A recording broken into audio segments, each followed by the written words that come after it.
Hello students, मैं आपको आज केमिस्ट्री में हाइड्रोजन का तीसरा पार्ट पढ़ाने जा रही हूँ।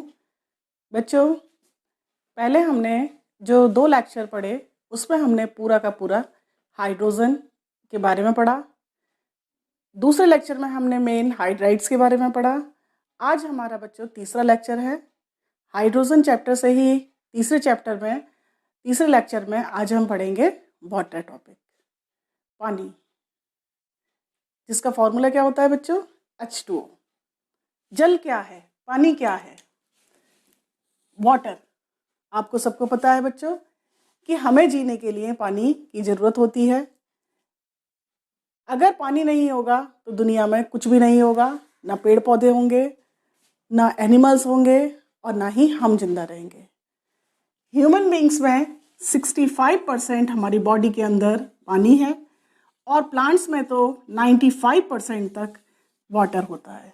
तो आप खुद सोच सकते हैं कि जब इतना % पानी हमारे अंदर मौजूद है, वाटर में ही हमारी सारी केमिकल रिएक्शंस, फिजिकल रिएक्शंस हो रही हैं, तो हम पानी के बिना कैसे सर्वाइव कर सकते हैं? ठीक है, खाने के बिना आदमी 21 दिन तक जिंदा रह सकता है, लेकिन पानी के बगैर नहीं। सबसे पहले हम पानी का आज वाटर का स्ट्रक्चर पढ़ेंगे। आपको मालूम है बच्चों कि जो हमारा वाटर मॉलिक्यूल होता है उसमें होता है बच्चों कोवलेंट बॉन्ड, यानी सहसंयोजी बंध। कोवलेंट बॉन्ड में अगर हम देखें तो हमारा जो ऑक्सीजन है वो 2 हाइड्रोजन से शेयरिंग करता है इलेक्ट्रॉन्स की। इलेक्ट्रॉन्स की शेयरिंग में एक इलेक्ट्रॉन हाइड्रोजन का होता है और दूसरा ऑक्सीजन का होता है। दूसरे हाइड्रोजन में भी एक इलेक्ट्रॉन हाइड्रोजन का और दूसरा इलेक्ट्रॉन ऑक्सीजन का होता है और ऑक्सीजन के पास 4 इलेक्ट्रॉन अनशेयर्ड रह जाते हैं। तो हम देखते हैं यहाँ 2 तो बनते हैं बच्चों बॉन्ड पेयर और 2 रह जाते हैं यहाँ पर लोन पेयर। यह आपने केमिकल बॉन्डिंग चैप्टर में अच्छे से पढ़ा है कि लोन पेयर बॉन्ड पेयर क्या होते हैं।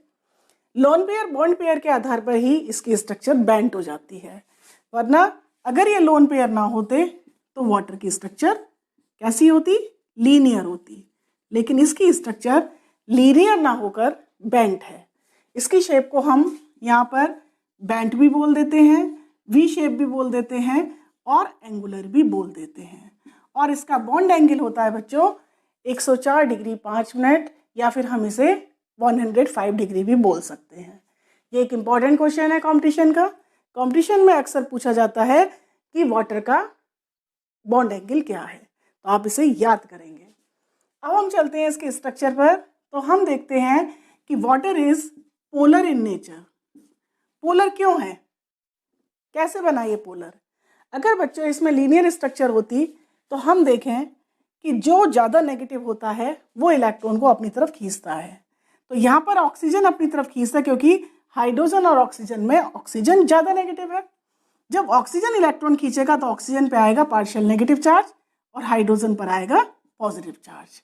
पार्शियल नेगेटिव और पॉजिटिव हो जाने से इस पर एक पोलर नेचर हो गया और ये डाइपोल की स्थिति हो गई। और डाइपोल को हम ऐसे शो करते हैं और ये बन जाता है हमारा डाइपोल मूवमेंट। यहाँ पर 2 डाइपोल मूवमेंट एक दूसरे को कैंसिल कर देंगे क्योंकि ये वेक्टर सम होता है, और वेक्टर सम में क्या होता है कि ये दोनों की दोनों एक ही मैग्नीट्यूड है और डायरेक्शन अपोजिट होकर इनका रिजल्ट 0 हो जाता है। लेकिन वाटर नॉन पोलर नहीं है। इस स्थिति में ये नॉन पोलर बन रहा है, लेकिन वाटर नॉन पोलर नहीं है, वाटर क्या है? पोलर। इसका मतलब है कि वाटर की ये स्ट्रक्चर रॉन्ग है।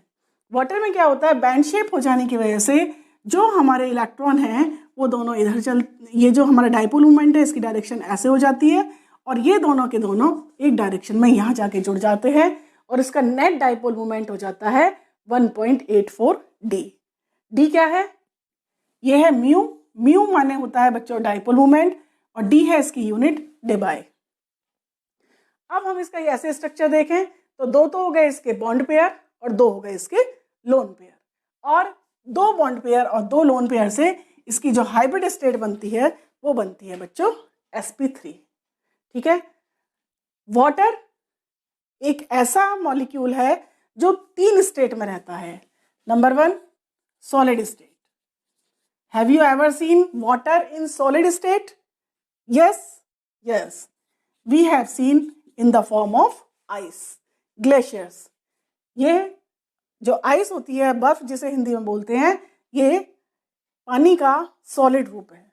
दूसरा होता है इसका लिक्विड फॉर्म, और लिक्विड में तो आप वाटर को देखते ही हैं, ठीक है। और तीसरा रूप होता है इसका गैस। गैस में हम वाटर वेपर्स देखते हैं जिसे हम स्टीम बोलते हैं। तो बच्चों देखते हैं कि जो हमारा आइस है उसकी स्ट्रक्चर क्या होती है। बच्चों अब हम पढ़ेंगे आइस के बारे में। अभी आपने देखा कि जो वाटर है वो लिक्विड फॉर्म में है, तो उसका ये स्ट्रक्चर है, यानी उसके पास 2 कोवलेंट बॉन्ड है।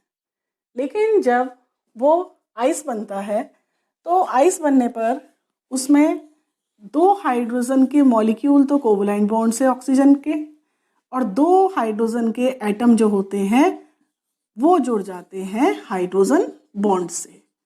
यानी टोटली जो ऑक्सीजन है हमारा वो 4 हाइड्रोजन एटम से जुड़ जाता है, यानी it is surrounded tetrahedrally by 4 hydrogen atoms, 2 by covalent bond and 2 by hydrogen bond. देख रहे हैं हम जितने भी हमारे ऑक्सीजन के एटम दिखाई दे रहे हैं उन सबके पास 4-4 हाइड्रोजन है। 2 जो सॉलिड बॉन्ड दिखाई दिए हैं वो कोवलेंट है, और डॉटेड बॉन्ड जो है वो हाइड्रोजन बॉन्ड है। तो इस तरह से वाटर में केज लाइक स्ट्रक्चर बन जाती है। जो हमारा वाटर जब आइस बनता है तो उसमें कैसी स्ट्रक्चर बनती चली जाती है, केज लाइक स्ट्रक्चर बन जाती है। केज माने गुफा, और उसमें कैविटीज आ जाती हैं, और उन कैविटीज से उसका वॉल्यूम जो होता है वो बच्चों क्या हो जाता है, वो वॉल्यूम बढ़ जाता है, जिसकी वजह से you know that density is equal to mass upon volume. Volume बढ़ने से आइस की डेंसिटी कम हो जाती है। और क्वेश्चन आता है कि why does ice float on water, जो हमारी बर्फ है वो पानी पर क्यों तैरती है। तो आपको समझ में आ गया कि बर्फ पानी पर क्यों तैरती है, क्योंकि बर्फ की जो डेंसिटी है, आइस की जो डेंसिटी है वो वाटर से कम होती है, ठीक है। और आप ये एग्जाम्पल घर में भी देख सकते हैं। आप एक आइस क्यूब लीजिए और उसे पानी का एक ग्लास में पानी लीजिए और डाल दीजिए। आपने देखा ही होगा हमारा आइस क्यूब ऊपर ही रहता है। क्यों ऊपर रहता है, क्योंकि उसकी डेंसिटी कम है।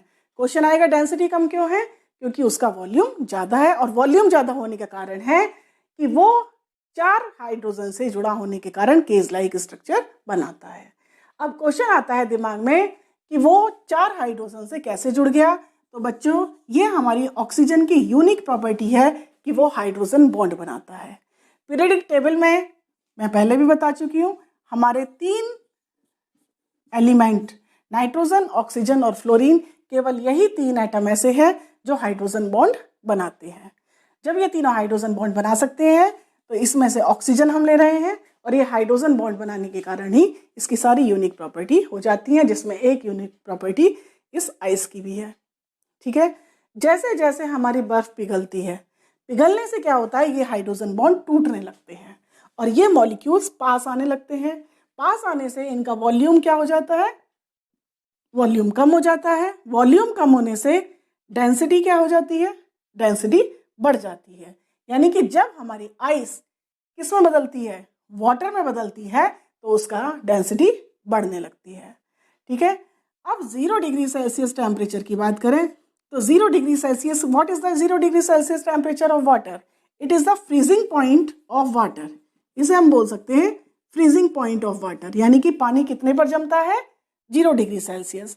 और अगर हम बोलेंगे हमारे पास आइस है और आइस हमारी मेल्ट हो रही है, तो आइस कितने पर मेल्ट होती है, यानी कि आइस का मेल्टिंग पॉइंट क्या है, तो वो भी 0 डिग्री सेल्सियस है।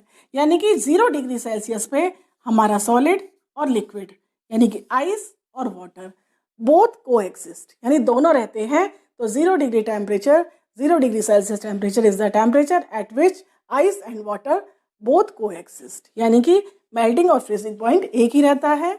लेकिन जब हम 0 डिग्री सेल्सियस से आगे की तरफ चलते हैं तो हम देखते हैं 0 डिग्री सेल्सियस से आगे चलने पर टेम्परेचर बढ़ेगा, यानी कि 1, 2, 3, 4, 5 सोन टेम्परेचर बढ़ता जाएगा।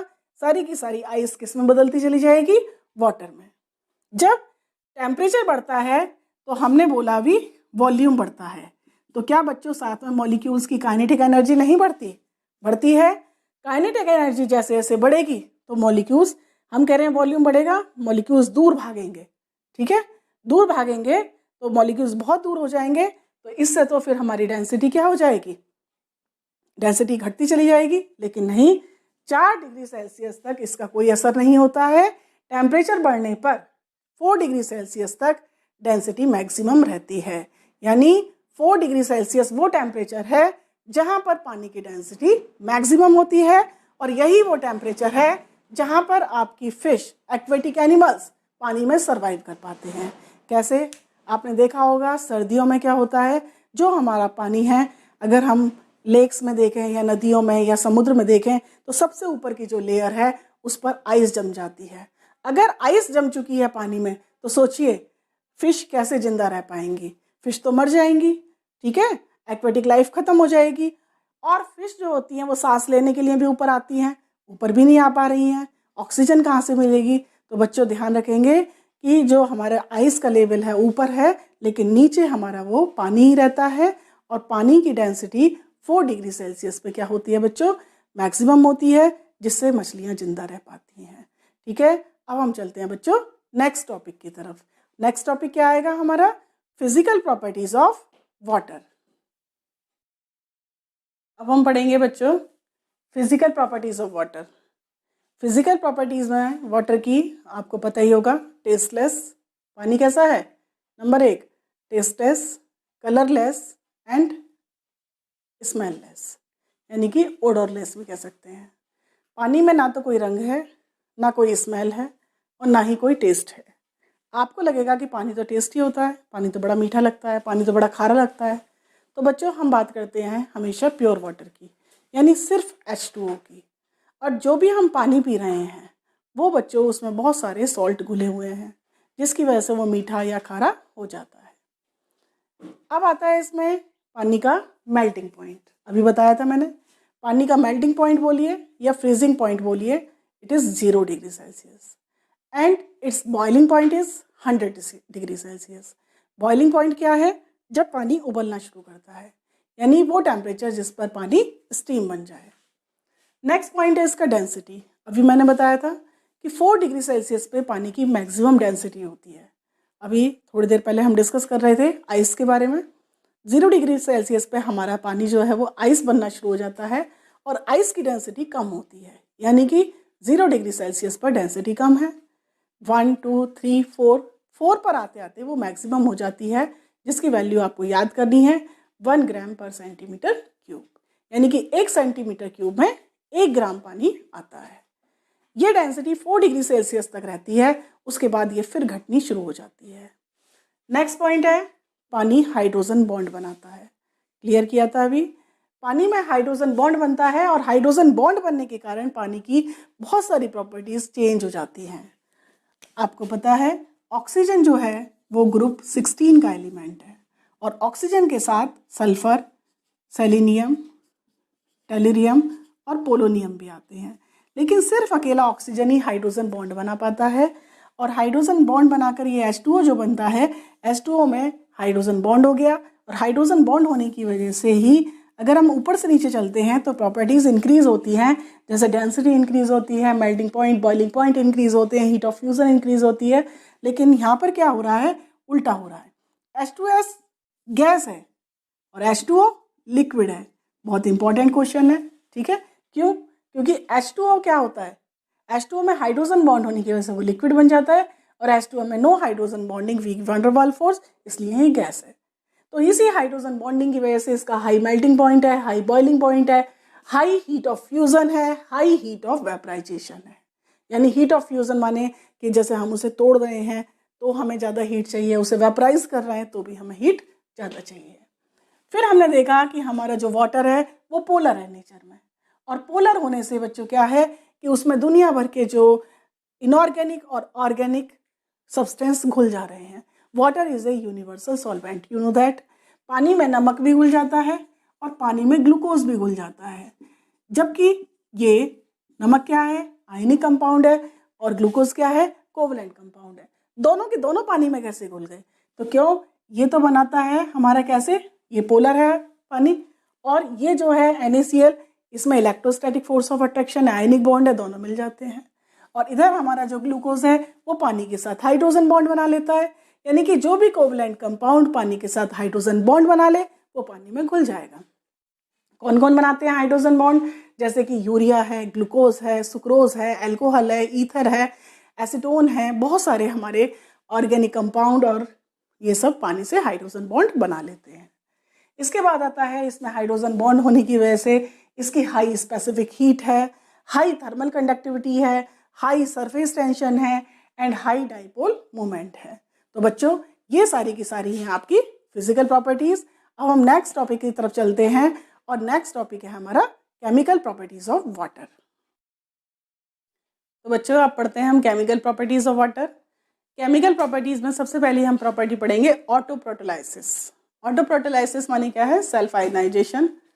वाटर आपको पता है H2O पोलर है, तो टूटेगा तो H और OH देगा, लेकिन ये भी पता है कि H आयन जो है वो अकेला एग्जिस्ट नहीं करता। तो H2O एक तो बनाता है हमारा हाइड्रोनियम आयन और दूसरा बनाता है हाइड्रोक्साइड आयन, यानी कि H2O खुद से ही जुड़कर टूट जाता है। प्रोटॉन दे रहा है इसलिए ऑटोप्रोटोलाइसिस हो गया। इसमें वीक आयनाइजेशन है इसलिए वीक कंडक्टर ऑफ इलेक्ट्रिसिटी है। सेकंड आता है amphoteric in nature. Amphoteric, what do you mean by amphoteric? Amphoteric किसे कहते हैं? एम्फोटेरिक वो होते हैं जो एसिड और बेस दोनों की तरह बिहेव करते हैं, और जो हमारा वाटर है वो एसिड और बेस दोनों है। कैसे प्रूव करेंगे? हमने ले लिया एसिड, नाइट्रिक एसिड HNO3, उसकी हमने H2O से रिएक्शन कराई, तो यहाँ पर जो हमारा नाइट्रिक एसिड है उसने H आयन दिया, यानी एसिड कौन? जो H आयन दे, और बेस कौन? जो H आयन ले। तो इस H2O ने H पकड़ लिया और ये बन गया हाइड्रोनियम आयन। तो इस तरह से यहाँ पर इस रिएक्शन में वाटर बेस है। लेकिन जब हमने दूसरा एग्जाम्पल लिया, अमोनिया लिया, अमोनिया यहाँ पर कौन है बच्चों? अमोनिया यहाँ पर बेस है, और जब इसकी रिएक्शन हुई H2O से तो यहाँ पर H2O बना एसिड, यानी अब की बार इसने H दिया, पहले यहाँ से H निकला, अब यहाँ से H निकलेगा, ये H इसके पास गया और ये बन गया NH4 पॉजिटिव और ये रह गया OH नेगेटिव। तो हमने देखा कि हमारा वाटर दोनों का काम कर सकता है, एसिड का भी और बेस का भी। तीसरी रिएक्शन आती है इसकी ऑक्सीडाइजिंग नेचर, यानी वाटर ऑक्सीडाइजिंग एजेंट है, और फोर्थ रिएक्शन में हम दिखाएंगे कि वाटर रिड्यूसिंग एजेंट भी है, यानी वाटर ऑक्सीडाइजिंग एजेंट और रिड्यूसिंग एजेंट दोनों की तरह बिहेव करता है। कैसे? अगर हम मेटल्स लेते हैं तो मेटल्स के साथ ये बन जाता है ऑक्सीडाइजिंग एजेंट, और अगर हम लेते हैं नॉन मेटल्स तो ये बन जाता है फिर हमारा रिड्यूसिंग एजेंट। सोडियम की रिएक्शन हमने वाटर से कराई तो क्या बनता है बच्चों? NaOH plus H2। यहाँ पर हमारा जो सोडियम है यहाँ 0 से +1 जा रहा है, यानी ऑक्सीडाइज हो रहा है, और ऑक्सीडाइज करने वाला इसे कौन है? H2O, और खुद +1 से 0 जा रहा है तो रिड्यूस हो रहा है, ऑक्सीडाइजिंग एजेंट जो दूसरे को ऑक्सीडाइज करे। दूसरी रिएक्शन F2 की देखते हैं हम। यहाँ पर बनता है हमारा HF प्लस ऑक्सीजन। ठीक है बच्चों, देखिए यहाँ पर F2 0 है और 0 से ये गया -1 में, रिडॉक्स चैप्टर में पढ़ा था। 0 से जब ये -1 पहुँचता है तो क्या हो रहा है बताइए, सोचिए, घट रहा है। 0 से -1 घट रहा है, घटने को क्या बोलते हैं? रिडक्शन, यानी इसका रिडक्शन हुआ है, और इसका रिडक्शन करने वाला कौन है? H2O। तो H2O यहाँ क्या बन गया? Reducing agent. और खुद देखें इसे, यहाँ पर O जो है ऑक्सीडेशन स्टेट इसकी -2 है, और O2 में क्या हो गई इसकी? 0, तो खुद की बढ़ गई, यानी क्या हो गया? इसका खुद का क्या हुआ है? ऑक्सीडेशन, और दूसरे का क्या कर रहा है? ये रिडक्शन। ठीक है, तो इस तरह से हमने कौन कौन सी रिएक्शन पढ़ी अभी? ऑटोप्रोटोलाइसिस, सेकंड पढ़ी एम्फोटेरिक नेचर, थर्ड पढ़ी ऑक्सीडाइजिंग नेचर, एंड फोर्थ पढ़ी रिड्यूसिंग नेचर। चलिए अब बढ़ते हैं हम नेक्स्ट प्रॉपर्टी की तरफ। अब पढ़ते हैं नेक्स्ट प्रॉपर्टी, हाइड्रोलाइटिक रिएक्शंस और hydrolysis. What do you mean by hydrolytic reaction और हाइड्रोलाइसिस? बच्चों पानी से रिएक्शन विद वाटर, ठीक है। Reaction of water with any compound is called hydrolytic reaction. पानी का डाइलेक्ट्रिक कांस्टेंट बहुत ज़्यादा होता है, इसलिए पानी की टेंडेंसी है कि पानी बहुत कंपाउंड्स के साथ रिएक्शन कर जाता है। हम इसमें हमारी कुछ रिएक्शंस लिखी हुई हैं, देखते हैं। कैल्शियम ऑक्साइड, इसके साथ वाटर के रिएक्शन से बनता है कैल्शियम हाइड्रोक्साइड। पानी में दुनिया भर की गैसेस डिसॉल्व हो जाती हैं, जैसे SO2 डिसॉल्व हुई तो H2SO3, और अगर इसी में सल्फर ट्राई ऑक्साइड घुल जाती तो क्या बन जाता, H2SO4। इसी तरह से नाइट्रोजन के ऑक्साइड जब पानी में घुलते हैं तो तैयार हो जाता है हमारा नाइट्रस एसिड, नाइट्रिक एसिड। यानी अगर हम एसिड रेन को देखें तो एसिड रेन में क्या होता है, जो एटमॉस्फेयर की गैसेस होती हैं, कौन कौन सी गैस होते हैं। सबसे पहले तो हमारे एटमॉस्फेयर में कार्बन डाइऑक्साइड गैस ही है। जब कार्बन डाइऑक्साइड और वाटर की रिएक्शन होती है तो क्या बनता है, H2CO3। इसके अलावा एटमॉस्फेयर में जहरीली गैसें भी होती हैं। जहरीली गैस में कौन सी आती हैं, SO2, SO3 और नाइट्रोजन के ऑक्साइड्स। ये सारी की सारी पानी में घुलकर क्या बनाती हैं, एसिड्स बनाती हैं, और यही एसिड रेन कहलाती है, ठीक है। ये जो रिएक्शन मैंने लिखी है ये कोल्ड ड्रिंक में यूज़ होती है। कोल्ड ड्रिंक में क्या होता है, कार्बन डाइऑक्साइड को हम हाई प्रेशर और लो टेम्परेचर में घोलते हैं पानी में, और पानी में घुलकर वो एसिड बनाती है, जिससे हमें कोल्ड ड्रिंक का स्वाद जो होता है बड़ा तीखा सा लगता है। और देखा होगा आपने कि जैसे ही हमारी कोल्ड ड्रिंक की बोतल खुलती है और हम उसे बड़ी बोतल को फ्रिज में रख दें, 1-2 दिन बाद हम उसे पीते हैं तो हमें कोई टेस्ट ही नहीं आता। क्यों टेस्ट नहीं आता, क्योंकि उसमें से CO2 गैस गायब हो गई है, और CO2 गैस गायब होने से उस पानी का एसिडिक नेचर खत्म हो चुका है, जिसकी वजह से उसका जो टेस्ट, जो हमें तीखापन लग रहा था, वो खत्म हो जाता है। अब आप ध्यान रखेंगे कि अपनी बोतल को ध्यान से बंद करेंगे। इसके बाद आते हैं हम नेक्स्ट रिएक्शन पर, कैल्शियम कार्बाइड। कैल्शियम कार्बाइड जब पानी से रिएक्शन करता है तो एसिटिलीन गैस बनती है। बच्चों, इस गैस का यूज़, ये तो आजकल आपका सीज़न आ चुका है। कौन सा सीज़न है, जून का महीना चल रहा है बच्चों। इस समय आम का सीज़न शुरू हो चुका है।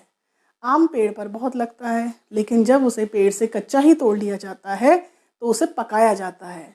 आपको ये पता होगा, ये क्वेश्चन भी है आपका इम्पॉर्टेंट ऑर्गेनिक केमिस्ट्री का, कि फलों को पकाने के लिए कौन सी गैस यूज़ होती है। तो बच्चों, वो गैस कौन सी होती है, वो गैस मेनली इथाइलिन होती है। इसके साथ साथ एसिटिलीन गैस से भी आपके फल पक सकते हैं। तो यही रिएक्शन हमारे जो खेत वाले हैं और जो हमारे फल वाले हैं, यानी कि बगीचे वाले हैं, वो सब यही रिएक्शन यूज़ कर रहे हैं, भले ही उन्हें पता ना हो कि केमिस्ट्री की कौन सी रिएक्शन वो यूज़ कर रहे हैं। तो देखिए आप, कितनी अच्छी रिएक्शन है।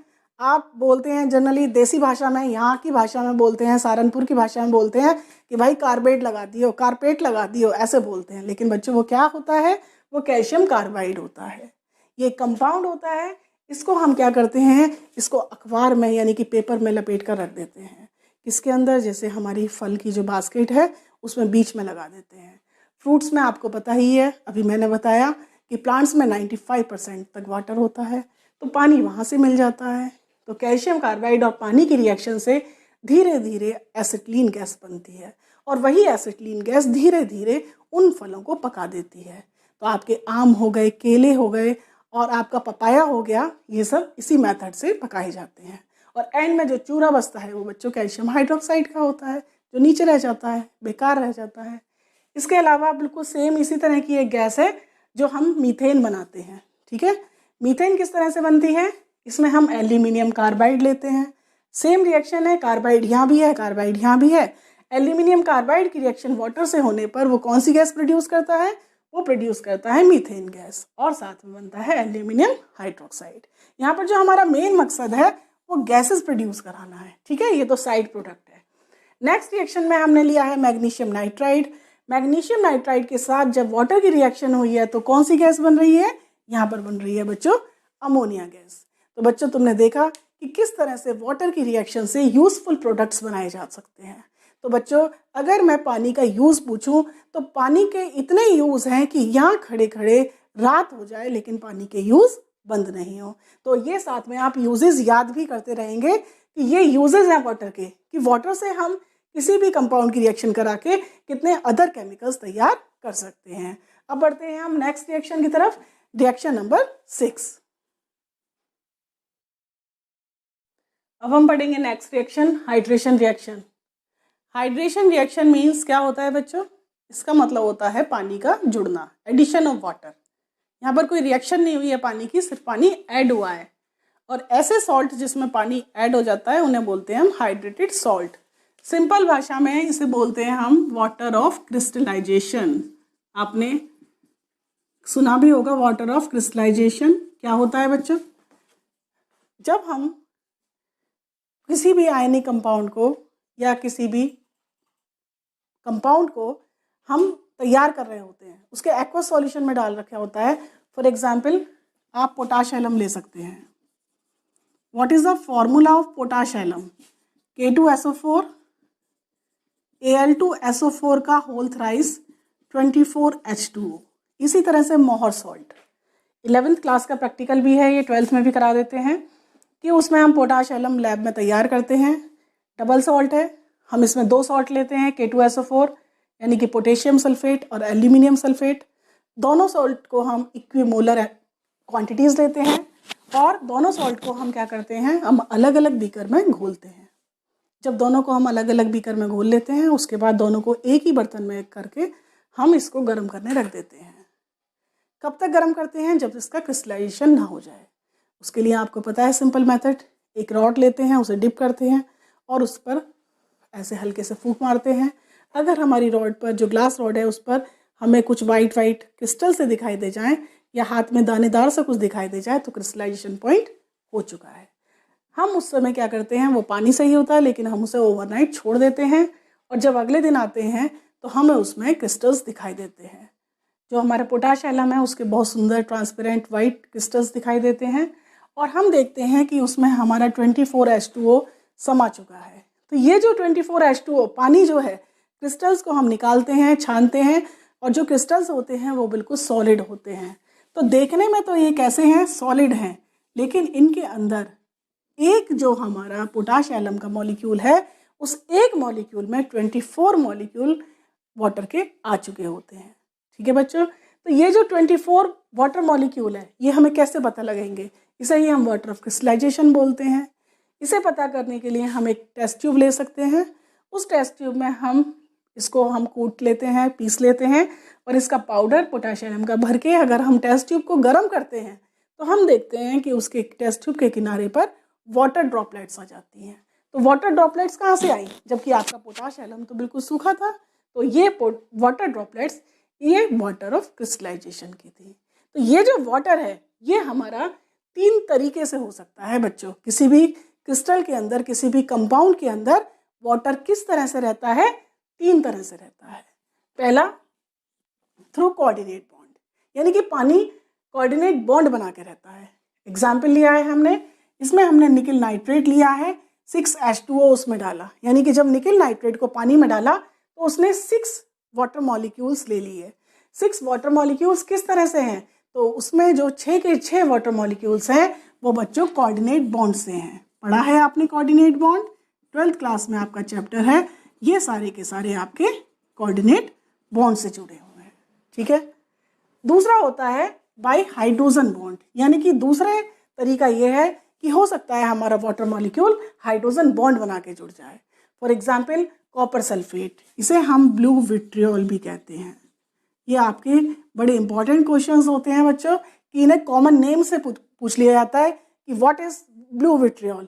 4 लिख दिए, CuSO4, CuSO4 4H2O, CuSO4 5H2O, CuSO4 2H2O या FeSO4 लिख दिया। तो हमें ध्यान रखना है ब्लू विट्रियोल। ब्लू विट्रियोल में इसका कलर ब्लू है।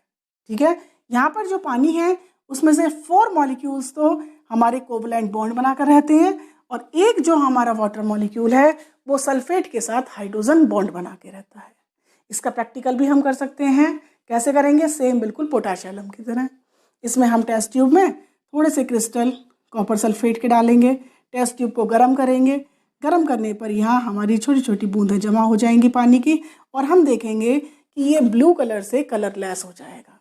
यानी इंपॉर्टेंट प्रॉपर्टी, यानी हम एक चीज़ और पढ़ेंगे यहाँ पे कि जब पानी जुड़ता है तो वो क्रिस्टल को कुछ नई प्रॉपर्टीज़ भी दे देता है। यानी कॉपर सल्फेट हमारा कलरलेस था, लेकिन जब उसमें 5H2O ऐड हुआ तो वो ब्लू कलर का हो जाता है। ठीक है। तीसरा है हमारा जो वाटर है वो जो हमारा क्रिस्टल होता है उसके जो वॉइड्स होते हैं उनमें भी जाकर बैठ जाता है, यानी कि ना तो वो हाइड्रोजन बॉन्ड बना रहा है और ना ही वो कोऑर्डिनेट बॉन्ड बना रहा है, वो जस्ट खाली जगह में बैठ गया है। इसे भी हम सेम बिल्कुल गर्म करेंगे तो वो पानी निकल के बाहर आ जाएगा। एग्जाम्पल है इसका बेरियम क्लोराइड, उसमें एक मॉलिक्यूल के साथ 2 वाटर मॉलिक्यूल ऐड होते हैं। ठीक है बच्चों, ये जितनी भी थी ये सब थी हमारी केमिकल प्रॉपर्टीज ऑफ वाटर। और वाटर का मेन यूज अभी मैंने आपको बताया कि water is a universal solvent. Water एक यूनिवर्सल सॉल्वेंट है, यानी उसमें इनऑर्गेनिक और ऑर्गेनिक दुनिया भर के कंपाउंड्स घुल जाते हैं। तो ये वाटर की एक यूनिक प्रॉपर्टी है और यही इसका मेन एक यूज है। चलिए नेक्स्ट टॉपिक देखते हैं। नेक्स्ट टॉपिक बच्चों, अब हम लेते हैं हैवी वाटर। अभी हमने क्या पढ़ा, सिंपल वाटर पढ़ा जिसका फॉर्मूला था H2O। अब हम पढ़ेंगे हैवी वाटर D2O। क्या है D2O बच्चों? जब हमारा हाइड्रोजन चैप्टर स्टार्ट हुआ था तो सबसे पहले हमने आइसोटोप्स पढ़े थे हाइड्रोजन के। हाइड्रोजन के 3 आइसोटोप्स थे, 1H1, 1H2, 1H3। 1H2 क्या था बच्चों? ये था ड्यूटेरियम। तो यही ड्यूटेरियम जब H2O तैयार करेगा यानी वाटर तैयार करेगा तो वहाँ पर प्रोटियम की जगह हम लगा देंगे D, तो वो बन जाएगा ड्यूटेरियम ऑक्साइड यानी हैवी वाटर। हैवी वाटर क्यों बोला उसे? क्योंकि वो ऑर्डिनरी वाटर से हैवी हो चुका है, क्योंकि उसमें हाइड्रोजन की जगह D आ चुका है, ड्यूटेरियम आ चुका है। सबसे पहले इसे यूरे ने 1932 में तैयार किया था। कैसे तैयार किया था बच्चों? By repeated electrolysis of ordinary water. पानी की बार बार इलेक्ट्रोलाइसिस कराई गई थी। आपको पता है कि जब वाटर की इलेक्ट्रोलाइसिस कराओगे तो पानी H और OH में टूटेगा। तो क्या होता था? वाटर भी टूटता था और D2O जो पानी में मौजूद था वो भी टूटता था, क्योंकि हमारा जो ऑर्डिनरी वाटर हम पीते हैं, जैसे सिंपली हमने बताया था कि हमारे एटमॉस्फेयर में 3 गैसेज हैं। कौन कौन सी? Protium, deuterium, tritium. लेकिन सबसे ज़्यादा मात्रा किसकी है? हमारी 99.98% कौन है? हमारी प्रोटियम है। ड्यूटेरियम कम है, ट्राइटियम और भी कम है। इसी तरह से जो हमारा ऑर्डिनरी वाटर है, उस वाटर में अगर हम 6000 पार्ट लेते हैं तो 1 पार्ट जाकर हमारा क्या निकलता है? Heavy water. यानी कितना कम हिस्सा हो गया, आप सोच सकते हैं 6000 भाग में से 1 भाग। तो इस भाग को कैसे बनाएंगे हम, कैसे निकालेंगे ऑर्डिनरी पानी में से? तो हमने क्या किया, यूरे ने क्या किया, उसकी इलेक्ट्रोलाइसिस कराई। रिपीटेड इलेक्ट्रोलाइसिस से क्या हुआ कि जो वाटर के मॉलिक्यूल्स थे वो तो टूटते चले गए, लेकिन ये हैवी होने की वजह से टूट तो रहे थे लेकिन भाग वो रहे थे, क्योंकि जो हल्के होते हैं वो इलेक्ट्रोड्स की तरफ पहले जाएंगे, जिसकी वजह से हमारा D2O सारा पीछे रह गया और हमें ऑर्डिनरी वाटर से D2O सेपरेट कर लिया गया। ठीक है, यही मेथड हम आज भी लगा रहे हैं, लेकिन हैवी वाटर बहुत एक्सपेंसिव होता है। पानी तो एक्सपेंसिव नहीं है, पानी बहुत कीमती है बच्चों, पानी की एक एक बूंद कीमती है। मैं आपको यहाँ पर कहना चाहूँगी कि सेव वाटर। ठीक है, अभी आपने कोरोना के टाइम में देखा, सेव ऑक्सीजन देखा था, कितनी ऑक्सीजन की ज़रूरत पड़ी थी। इसी तरह से बच्चों, अगर हम इसी तरह से जैसे हम पेड़ काट रहे हैं, ऑक्सीजन वेस्ट कर रहे हैं, इसी तरह से अगर हम पानी को भी वेस्ट करते रहे तो एक दिन हमारा ऐसा ही आएगा कि हम पानी की एक एक बूंद को तरसेंगे। तो प्लीज़ सेव वाटर। ठीक है, तो हमारा जो ऑर्डिनरी वाटर होता है वो तो हमें किसी पैसे से तो नहीं खरीदते, हम पानी को खरीदते हैं, बिस्लरी के बॉटल ज़रूर खरीदते हैं, लेकिन वैसे हमारे घरों में वाटर सप्लाई का हम जैसे दूध खरीदते हैं इतना महंगा, अगर इस तरह से पानी खरीदने लगे तो सोचो क्या होगा। तो पानी तो आपके लिए बिल्कुल भी पैसों का नहीं आता, लेकिन उसी पानी में से D2O बनाने के लिए बहुत पैसा खर्च होता है, तो D2O एक्सपेंसिव है। ठीक है, अब हम बात करते हैं इसकी प्रॉपर्टीज़ की। तो हम देखते हैं कि जो हमारे वाटर की प्रॉपर्टीज़ हैं उससे इसकी प्रॉपर्टीज़ अलग हैं। कैसे? हमारा वाटर का मॉलिक्यूलर मास होता है 18, अगर हम H2O जोड़ें तो H2 हाइड्रोजन का एटॉमिक मास 1 और 1 2 2 + 16 = 18, यानी कि हमारा ऑर्डिनरी वाटर जो होता है उसका मॉलिक्यूलर मास 18 होता है। लेकिन जब हम D2O का निकालेंगे तो D का एटॉमिक मास है 2 एंड 2 2 4 + 16 = होता है 20। अभी हमने थोड़ी देर पहले बताया था कि वाटर की डेंसिटी होती है 1 ग्राम पर सेंटीमीटर क्यूब, लेकिन ये भारी है तो इसकी डेंसिटी थोड़ी सी तो बढ़ेगी, तो इसकी डेंसिटी है 1.1 ग्राम पर सेंटीमीटर क्यूब। ये बच्चों बहुत छोटे छोटे क्वेश्चंस बन सकते हैं। अगर पूछ लिया कि what is the density of heavy water और आपके दिमाग में चल रहा है कि वाटर वाटर वाटर, तो आपने तो फटाफट से टिक कर दिया 1 पर और हो गया गलत, ठीक है। और एक नंबर से ही आपको पता है कितनी रैंक गिर जाती है। तो बच्चों यहाँ पर डेंसिटी रहेगी हमारी 1.1। What is the melting point of water, तो वाटर का मेल्टिंग पॉइंट तो अभी आपने 0 डिग्री सेल्सियस पढ़ा था, लेकिन अगर क्वेश्चन आता है what is the melting point of heavy water, तो ध्यान रखना है बच्चों 3.8 डिग्री सेल्सियस, यानी ये हैवी है तो इसका मेल्टिंग पॉइंट बढ़ गया है। नेक्स्ट है हमारा boiling point. What is the boiling point of water, अभी आपको याद कराया था 100 डिग्री सेल्सियस, लेकिन ये हैवी है तो इसका बॉइलिंग पॉइंट है बच्चों 101.4 डिग्री सेल्सियस। बच्चों ये ऐसे पॉइंट्स होते हैं जो आपको साथ साथ कॉपी लेकर बैठना चाहिए, लेक्चर सुनते रहिए और साथ में लिखते भी रहिए, ठीक है। मेरी वॉइस अब आपको ज़्यादा क्लियर आ रही होगी क्योंकि मैं आज आपके लिए माइक का यूज़ कर रही हूँ, ठीक है। कुछ बच्चों की कंप्लेंट आई थी कि मैम आपका पढ़ाया हुआ तो अच्छा समझ में आ रहा है लेकिन आपकी वॉइस कम है, ठीक है। तो अब वॉइस काफ़ी क्लियर हो चुकी है बच्चों, तो इसलिए अब देखिए आप इन सब चीज़ों को साथ में लिखेंगे भी, ठीक है। अब हम पढ़ेंगे प्रिपरेशन के बाद प्रॉपर्टीज़ पढ़ी, फिजिकल प्रॉपर्टीज़ पढ़ी और फिजिकल प्रॉपर्टीज़ के बाद अब हम चलते हैं केमिकल प्रॉपर्टीज़ की तरफ। तो हम देखेंगे बच्चों कि इसकी केमिकल प्रॉपर्टीज़ भी बिल्कुल वाटर की तरह हैं। जो हमने पानी की केमिकल प्रॉपर्टीज़ पढ़ी थी सेम टू सेम पढ़नी है, बस अंतर क्या है, यहाँ H की जगह हमें D लगाना है। अब हम पढ़ेंगे बच्चों chemical properties of heavy water.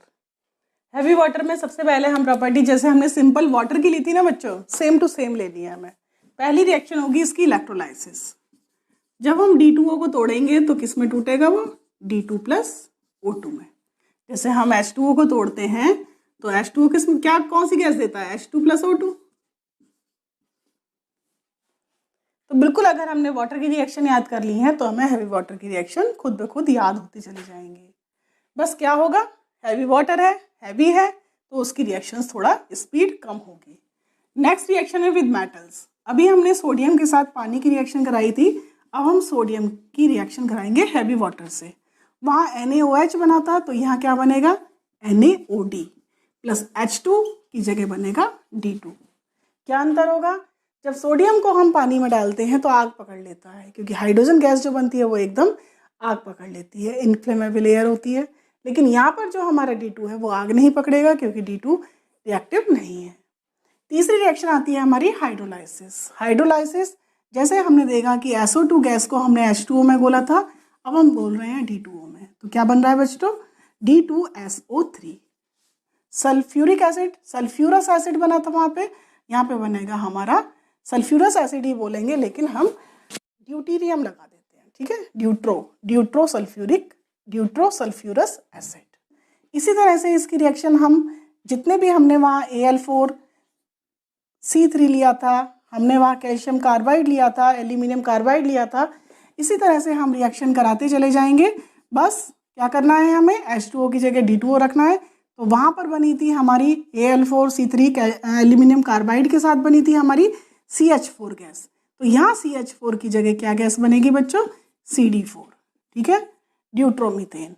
इसी तरह से COC2 के साथ C2H2 बनी थी, यहाँ पर बनेगी C2D2। तो सेम टू सेम रिएक्शन है, बस आपको H की जगह D लगाना है। नेक्स्ट रिएक्शन है बच्चों एक्सचेंज रिएक्शन। एक्सचेंज रिएक्शन क्या है, जैसे हमने HCl की रिएक्शन D2O से कराई तो बड़ा अजीब सा संकट आ गया हमारे सामने क्योंकि यहाँ पर H और D दोनों आ गए। अभी तक हमने जितनी भी रिएक्शन देखी उन रिएक्शन में कहीं भी D के साथ H नहीं आया था, अब क्या है, D और H एक साथ आ गए, तो यहाँ पर होगा बच्चों एक्सचेंज। एक्सचेंज कैसे होगा, H की जगह यहाँ D आएगा तो क्या बन गया ये DCl, और यहाँ क्या आएगा, यहाँ आ जाएगा H तो यहाँ बन जाएगा बच्चों HOD। जैसे हम HOH लिखते हैं अब हम इसे क्या लिखेंगे, HOH की जगह HOD।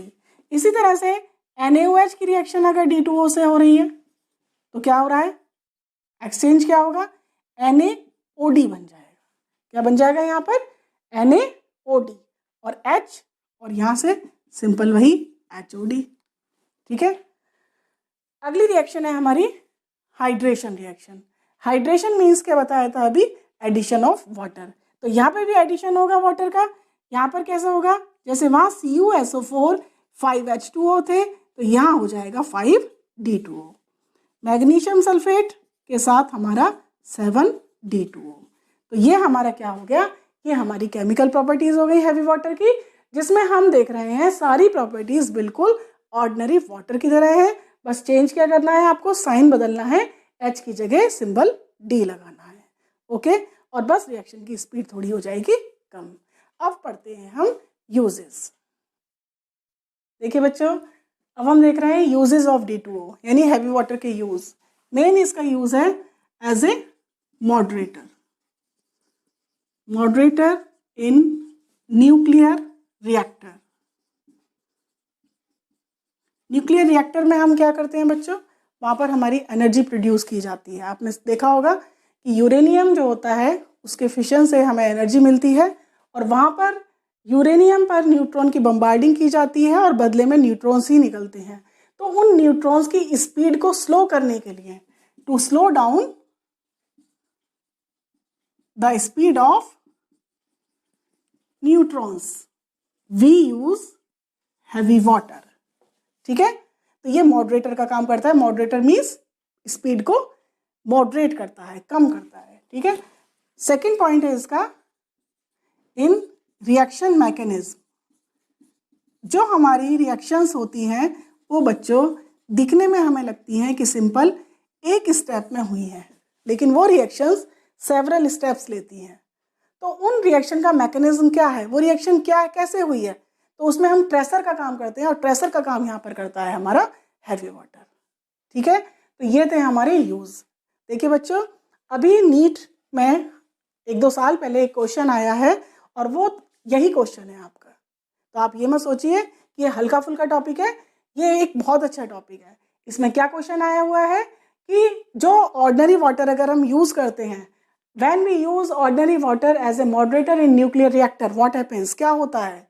तो उसमें ऑप्शंस थे। तो बच्चों ध्यान रखेंगे कि अगर हम ऑर्डिनरी वाटर को यूज करेंगे तो ऑर्डिनरी वाटर सारे वाटर मॉलिक्यूल्स को एब्जॉर्व कर लेता है, खत्म ही कर देता है, यानी कि स्पीड को कम नहीं कर रहा बल्कि उन्हें खत्म कर देता है। ठीक है, अब हम आते हैं इसका D2O का पॉइजनस नेचर पर। पॉइजनस नेचर क्या है कि जो D2O है वो हमारी बॉडी के लिए पॉइजन का काम करता है। हम एनिमल्स हुए, यानी कि लिविंग बींग्स। लिविंग बींग्स में कौन आते हैं बच्चों, बताइए आप। लिविंग माने जीवित, जीवित कौन है, plants, animals and human beings. इन सब के लिए जो हमारा पानी है पीने का, जितनी भी हमारी केमिकल रिएक्शंस होती हैं वो सारी होती हैं बच्चों H2O में।